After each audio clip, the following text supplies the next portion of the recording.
Shalom, selamat pagi saudaraku yang dikasihi Tuhan. Senang sekali dapat menjumpai lagi Bapak Ibu Saudara sekalian melalui misbah doa di pagi hari ini. Pagi hari ini mari kita persiapkan kehidupan kita untuk datang kepada Tuhan, bersyukur kepadanya, memuji namanya, dan mengagungkan Tuhan. Biar setiap kita pagi hari ini dapat mengalami perjumpaan dengan Tuhan secara pribadi, yang terus makin mengubahkan kehidupan kita, semakin serupa dengan Kristus Yesus Tuhan. Dan bagi kita juga yang mungkin dalam pergumulan, kita mendapatkan pertolongan dan jawaban daripada Tuhan, kita dikuatkan dan diteguhkan, dan kita mengalami Tuhan secara pribadi. Mari kita mau datang kepada Tuhan. Tuhan Yesus, kami mengucap syukur lagi kepadamu Tuhan buat kesempatan yang baik dalam kehidupan kami. Kami boleh lagi menikmati hari yang baru, hari yang Tuhan jadikan buat setiap kami.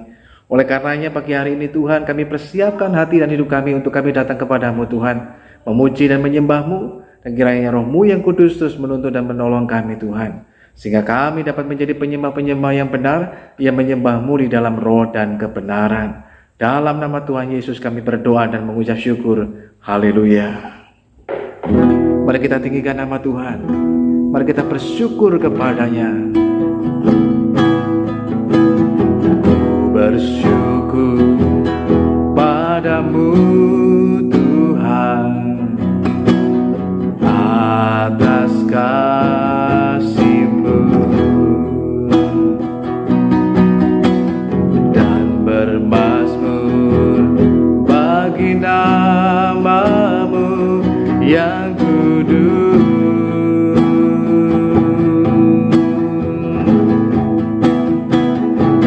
Sebab Engkau kebenaran-Mu, padamu ku percaya. Betapa mulianya Tuhanku, ku rindu menyatakan ku bersyukur padamu Tuhan atas kasih-Mu dan bermazmur bagi nama-Mu yang kudus. Haleluya.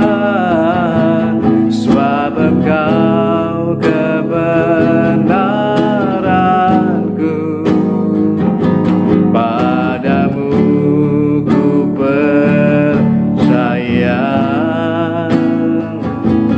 Betapa mulianya Tuhanku, ku rindu menyatakan,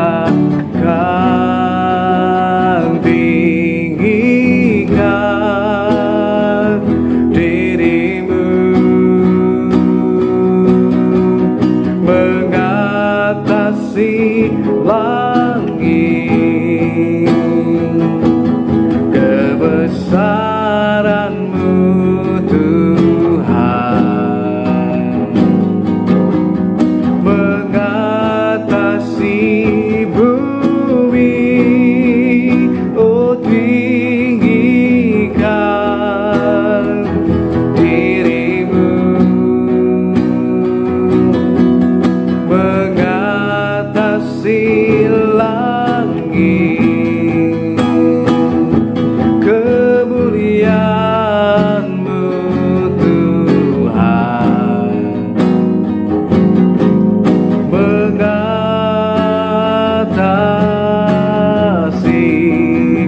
bumi. Tinggikan diri-Mu, tinggikan diri-Mu mengatasi langit. Haleluya.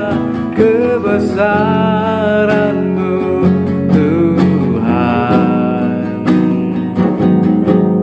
mengatasi bumi dan tinggi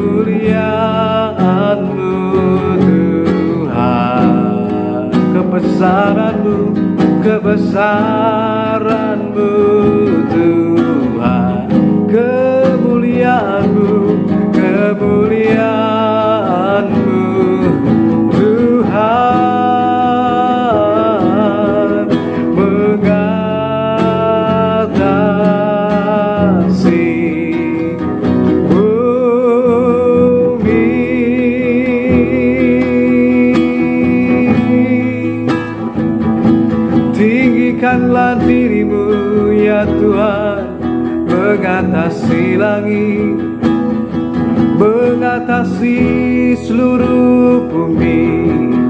Haleluya. Sebab itu kami mau selalu bersyukur kepadamu dan bermazmur bagimu. Engkau Tuhan keselamatanku, Engkau Tuhan penolongku, Engkau Tuhan yang setia, Engkau Tuhan yang mulia. Bagimu ya Tuhan segala kebesaran, keagungan, kemuliaan.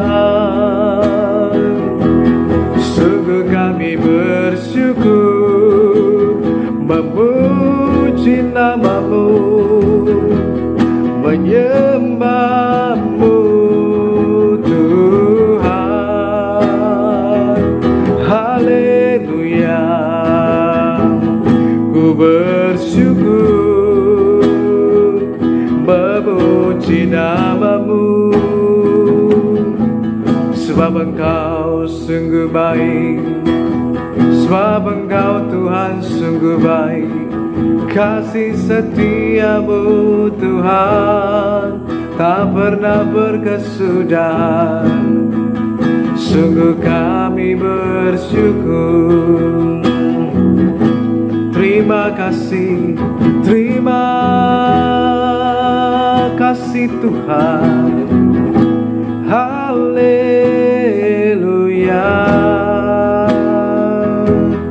Terima kasih Bapa, ku bersyukur,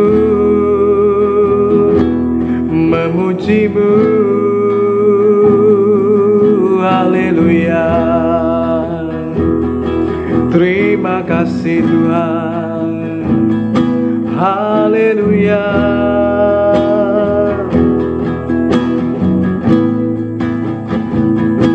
Ku bersyukur,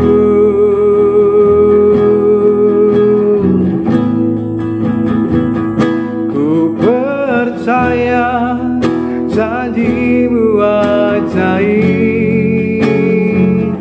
terukir dalam kehidupanku. Ku berserah di dalam kekuatanmu, hanya Kau segalanya bagiku. Ku percaya janjimu ajaib terukir dalam kehidupanku. Ku berserah di dalam kekuatanmu.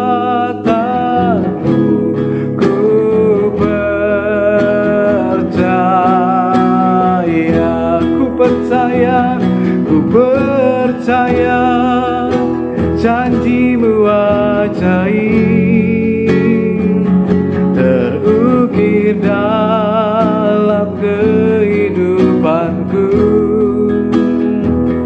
Ku berserah di dalam kekuatanmu, hanya Kau segalanya bagiku.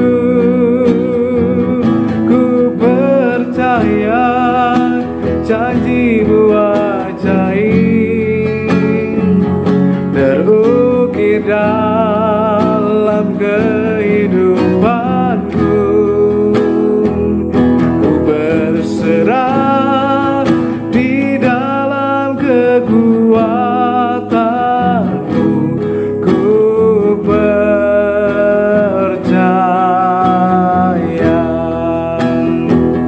ku berserah di dalam kekuatanmu. Ku percaya.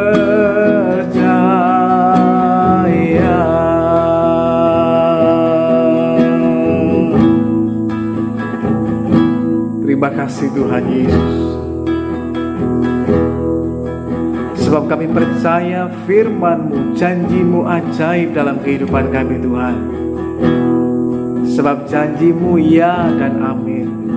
Semua apa yang Kau ucapkan itu pasti akan tergenapi. Engkau Tuhan yang tidak pernah berubah. Demikian juga dengan janji perkataan-Mu Tuhan, tidak pernah berubah dulu, sekarang, sampai selama-lamanya. Saat ini Tuhan, kami mempersiapkan hati kami membaca dan merenungkan firman-Mu Tuhan. Biar kiranya Tuhan berbicara kepada setiap kami, sehingga membuat kami makin bertumbuh menjadi bijaksana, berkenan di hadapan Tuhan. Roh-Mu yang kudus kiranya menolong dan menuntun kami, supaya kami dimampukan untuk terus dapat mengerti dan mengenali kehendak-Mu dalam kehidupan kami, sehingga kami terus bertumbuh dalam pengenalan yang benar akan Tuhan yang hidup. Di dalam nama Tuhan Yesus kami berdoa dan menaikkan syukur kami. Haleluya. Amin. Shalom saudaraku yang dikasihi dan diberkati Tuhan. Bersyukur lagi tentunya pagi hari ini buat kasih dan kebaikan Tuhan bagi hidup setiap kita. Pada kesempatan pagi hari ini kita akan belajar lagi sebuah kebenaran firman Tuhan dari Amsal pasal yang ke-14 ayat yang ke-15. Pembacaan kita di hari ini, firman Tuhan memberitahukan kepada kita bahwa orang yang tak berpengalaman percaya kepada setiap perkataan, tetapi orang yang bijak memperhatikan langkahnya. Dalam terjemahan The Message Bible lebih jelas lagi dikatakan bahwa orang yang naif percaya segala sesuatu yang diberitahukan kepada mereka. Yang bijaksana menyaring dan menimbang setiap kata-kata. Saudara yang dikasihi Tuhan, lewat kebenaran firman Tuhan ini memberitahukan lagi buat setiap kita, agar dalam hidup ini kita bukan menjadi orang yang naif, orang yang tak berpengalaman, orang yang bodoh, tapi kita menjadi orang yang bijak, orang yang arif, dan orang yang makin dewasa di dalam Tuhan. Itulah yang Tuhan kehendaki. Nah, oleh karenanya, lewat firman Tuhan ini kita akan melihat bagian per bagian kebenaran apa yang kita bisa peroleh, supaya dalam hidup ini terus kita diubahkan menjadi seorang suami yang bijaksana, seorang wanita yang bijaksana, kemudian menjadi anak yang bijak, tapi juga kemudian dalam kehidupan kita menjadi umat Tuhan yang bijak, terutama di akhir zaman ini, sehingga lewat apapun yang kita dengar, yang kita lihat tidak mudah dan serta-merta kemudian kita percaya dan itu mempengaruhi dalam hidup kita, tapi kita perlu pertimbangan terlebih dulu, sehingga dengan demikian kita menjadi orang yang bijak. Bagian yang pertama lewat firman Tuhan memberitahukan lagi buat setiap kita. Yang pertama adalah janganlah kemudian kita menjadi orang yang mudah percaya segala sesuatu yang telah kita dengar. Di dunia ini kita banyak dipengaruhi oleh banyak hal. Dengan berkembangnya zaman, era digital seperti sekarang ini memberikan pengaruh jauh lebih banyak, lebih cepat. Bahkan mungkin secara yang biasanya kita mendengarnya berita itu mungkin lambat, sekarang dengan era digital serba cepat kita akan memperoleh segala sesuatu berita, entah kebenarannya betul atau tidak, tetapi berita itu akan cepat tersebar lewat media sosial, sehingga kita akan cepat menerima informasi dan segala sesuatunya. Hanya pada persoalannya kita tidak tahu pasti apakah berita itu kemudian benar ataupun tidak. Sekalipun mungkin itu benar, tapi kadangkala cara menyampaikannya, cara menyajikannya, cara memberitakannya itu juga banyak akan mempengaruhi. Semisalkan seperti waktu lalu ketika awal pandemi, ada kemudian berita tentang COVID, nah itu kemudian cepat sekali menyebar. Hanya persoalannya kemudian beberapa orang mudah sekali percaya dengan berita-berita hoax, berita-berita bohong, dan kemudian mereka percaya dan mereka kemudian mengalami hal-hal yang sebenarnya tidak perlu untuk dialami, hidup dengan ketakutan, kepanikan, dan lain sebagainya, sehingga menjadi trauma, menjadi takut. Nah, hal yang demikian tentu tidak perlu terjadi dalam kehidupan kita. Oleh karenanya lewat kebenaran firman Tuhan kita diberitahukan lagi, jangan mudah percaya segala sesuatu yang kita dengar. Mengapa demikian? Karena tidak semua yang kita lihat ataupun kita dengar adalah sebuah kebenaran. Melalui media elektronik, media massa, media sosial, bahkan melalui kata orang, bahkan sekalipun dari mimbar sekalipun, ketika orang menyampaikan firman Tuhan, kita pun juga harus selektif, tidak serta-merta kita langsung telan mentah-mentah kita terima. Nah, akibatnya membuat kita justru tidak akan bertumbuh dengan baik. Justru hal itu kemudian berdampak yang kurang baik bagi hidup kita kalau kita telan mentah-mentah. Termasuk ketika siapapun yang berbicara, entah itu hamba Tuhan terkenal, nggak terkenal, hamba Tuhan besar atau hamba Tuhan mungkin kecil, dan lain sebagainya, kita perlu kemudian belajar untuk tidak mudah percaya. Persoalan dengan kita hari ini adalah kita mudah sekali percaya, apalagi ketika melihat misalkan orang tersebut, seorang yang terkenal di media kemudian terlihat sangat meyakinkan, ditambah lagi dengan titel yang begitu luar biasa. Nah, banyak orang kemudian mudah percaya. Tapi kalau orang mungkin biasa, orang tidak terkenal, orang tidak memiliki pengaruh secara besar, maka orang tidak mudah percaya. Orang akan kemudian langsung ketika diberitahukan, orang akan berkata, memang benar demikian, pasti akan dicari kebenarannya. Tapi coba kalau yang ngomong orang yang berpengaruh, nggak perlu kemudian dicari kebenarannya, langsung ditelan mentah-mentah, dipikir betul demikian, padahal sebenarnya tidak.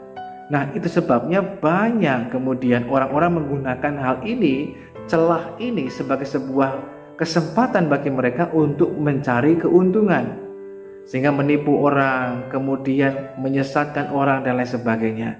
Karena ketika kita menjadi orang yang mudah percaya, maka kita menjadi orang yang kemudian mudah diombang-ambingkan. Oh, pendeta ini ngomong begini, ngajar tentang begini, yang satu ngomongnya lain. Ini kita dengar, oh betul juga ya. Kemudian dengar lagi, wah ini lebih betul. Akhirnya kita kemudian bingung. Datang lagi hamba Tuhan lain menyampaikan sesuatu yang berbeda. Maka kita kemudian berkata, yang mana yang benar? Kita sendiri jadi bingung ketika kita menjadi orang yang mudah percaya. Berikutnya, orang yang mudah percaya itu mudah kena tipu atau dibohongi. Kenapa demikian? Karena mudah sekali percaya.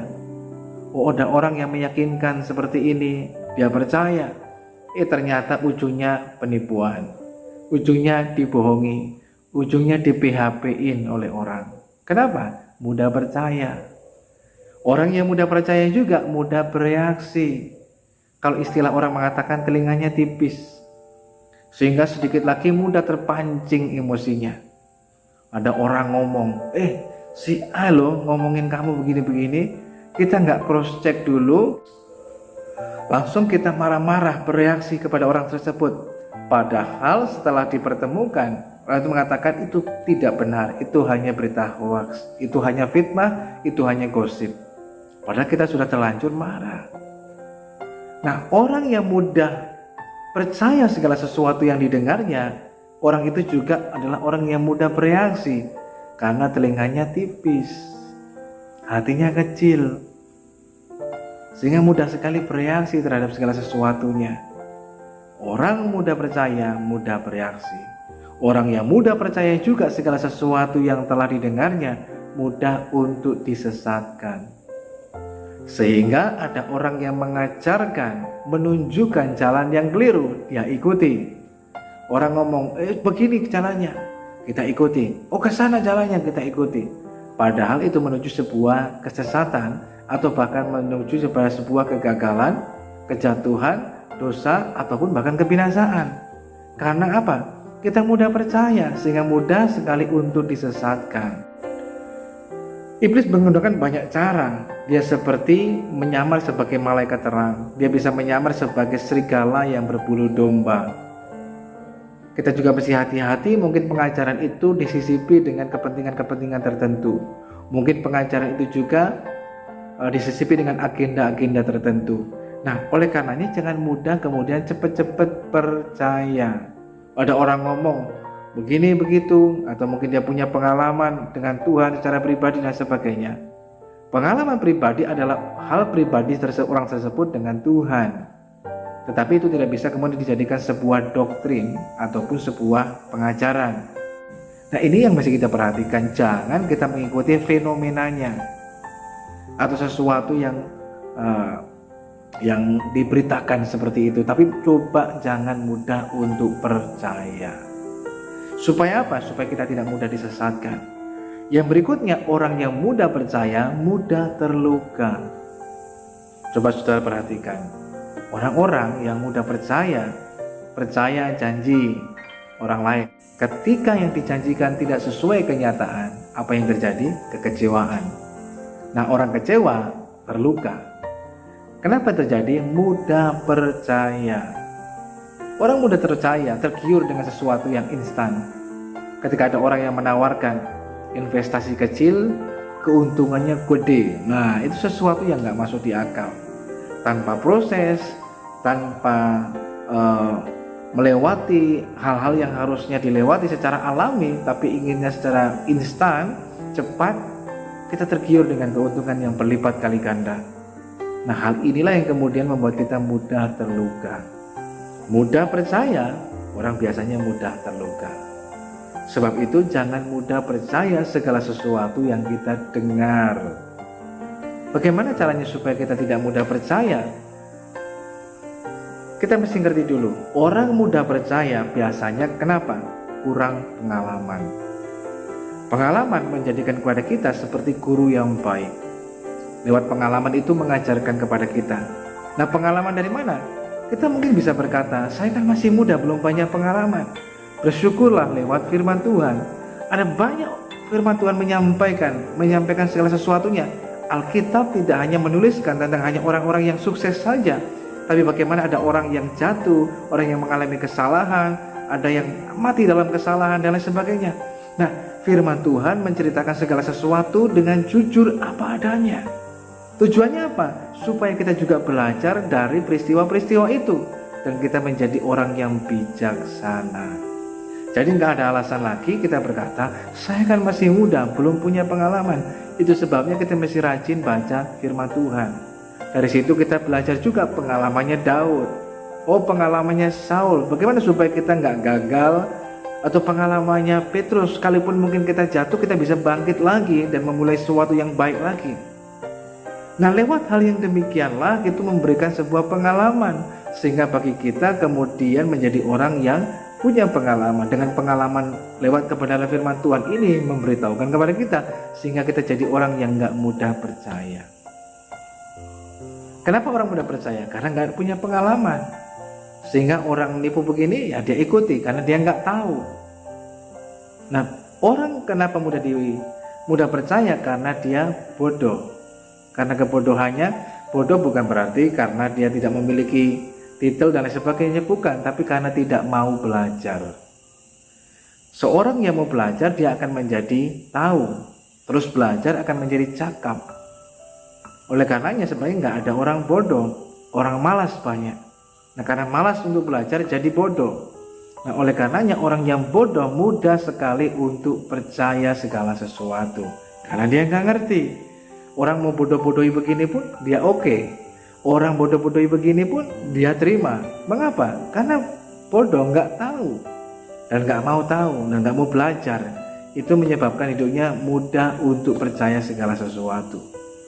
Kenapa orang juga mudah percaya? Karena tidak punya pegangan dalam hidup, nggak punya dasar, nggak kuat, sehingga mudah sekali diombang-ambingkan oleh segala sesuatunya.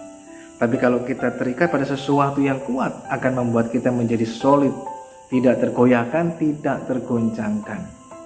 Itu sebabnya kehidupan kita mesti diletakkan pada dasar yang kuat.